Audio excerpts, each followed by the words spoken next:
Hi friends, welcome to Reading with Mrs. King. How many of you have heard the story Goldilocks and the Three Bears? Looks like a lot of you. Now this story is a little different. This one's called Goldilocks and the Three Dinosaurs. I think this might go a little different than the typical story.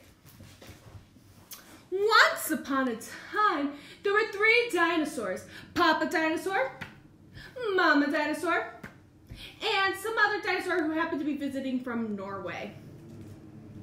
That's the little guy over there.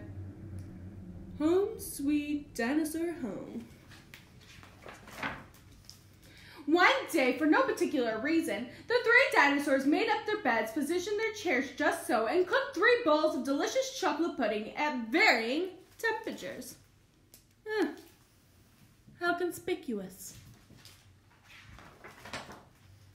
"Oh boy," said Papa Dinosaur in a loud booming voice, "it is finally time to leave and go to the, someplace else."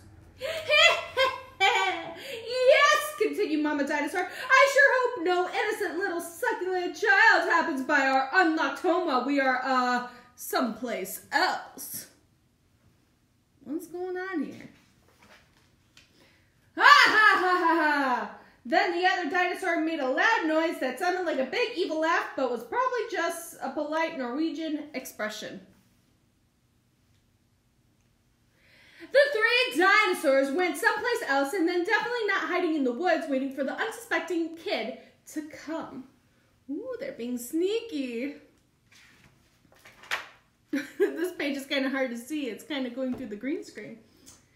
Sure enough, 5 minutes later, a poorly supervised little girl named Goldilocks came trapezing along. Just then, the forest boomed with what could have been a dinosaur yelling, "Gotcha!" But I'm pretty sure it was just the wind. The loud noise was immediately followed by another loud noise that sounded like, "Be patient, Papa Dinosaur. The trap is not yet sprung." But that could have been, just a rock falling or maybe a squirrel. I don't think so. Either way, Goldilocks was not the type of little girl who listened to anyone or anything. For example, Goldilocks never listened to the warnings about the dangers of barging into strange, enormous houses. So as soon as Goldilocks came across a strange, enormous house, she barged right in. Welcome. Uh-oh. I think she's gonna get herself in trouble. Inside, Goldilocks immediately smelled the 3 bowls of delicious chocolate pudding. Said Goldilocks. "That chocolate pudding smells delicious. If only I could get all the way up to the top of the counter." Then Goldilocks noticed a very tall ladder that just happened to be there. Certainly wasn't left on purpose. Goldilocks climbed up the ladder and found herself face to face with the 3 gigantic bowls of chocolate pudding. The first bowl of chocolate pudding was too hot, but Goldilocks ate it anyways because, hey, it's chocolate pudding, right? The second bowl of chocolate pudding was too cold, but who cares about temperature when you got a big bowl of chocolate pudding? Not her. The third bowl of chocolate pudding was just right, but Goldilocks was on such a roll by now she hardly noticed. My goodness, her tummy's gonna be hurting later.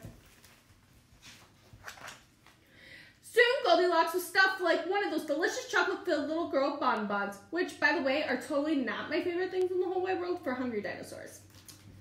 Tired and groggy, Goldilocks noticed the 3 chairs in the living room, so she climbed down the ladder and walked over to out of the kitchen. The first chair was too tall. The second chair was too tall. Dinosaurs are really big, so they need really big chairs. But the third chair was too tall. This does not seem like a normal Goldilocks kind of story. I don't know if you noticed that yet. Goldilocks wasn't going to climb that high just to sit in some chair, so she hiked to the bedroom. When she got there, Goldilocks noticed that the beds were also gigantically big. What is going around here? Groaned the exhausted girl. The bears that live here must be nuts. Why does she think there's bears that live there? Just when the room filled with a loud booming noise that was either a passing truck or a dinosaur gloating. A few more minutes and she'll be asleep. Delicious chocolate-filled little girl bonbons are yummier when they're rested. Do you see them? They're peeking in the window right there. Even a little girl who never listens to anyone or anything had to have heard that. Oh, is she going to be safe? Yikes. Goldilocks took a minute to stop and think, which was longer than she was used to stopping and thinking at all. Hey, she told herself, this isn't some bear's house. This is some dinosaur's house. Say what you like about Goldilocks, but she was no fool, and as quickly as she could run back, she got back to the door and got out of there. Just then the loud plane flew by, which now sounded pretty much like a trio of dinosaurs yelling, "No! Charge! Chewy Bon Bon time!" Suddenly, completely coincidentally, the three dinosaurs rushed through the front door. But they were too late. Woo! Goldilocks was gone, and all was left of the house were three disappointed dinosaurs. Like he even has a tear coming down. The end. And the moral is, if you ever find yourself in the wrong story, you should leave. Well, that was pretty ridiculous.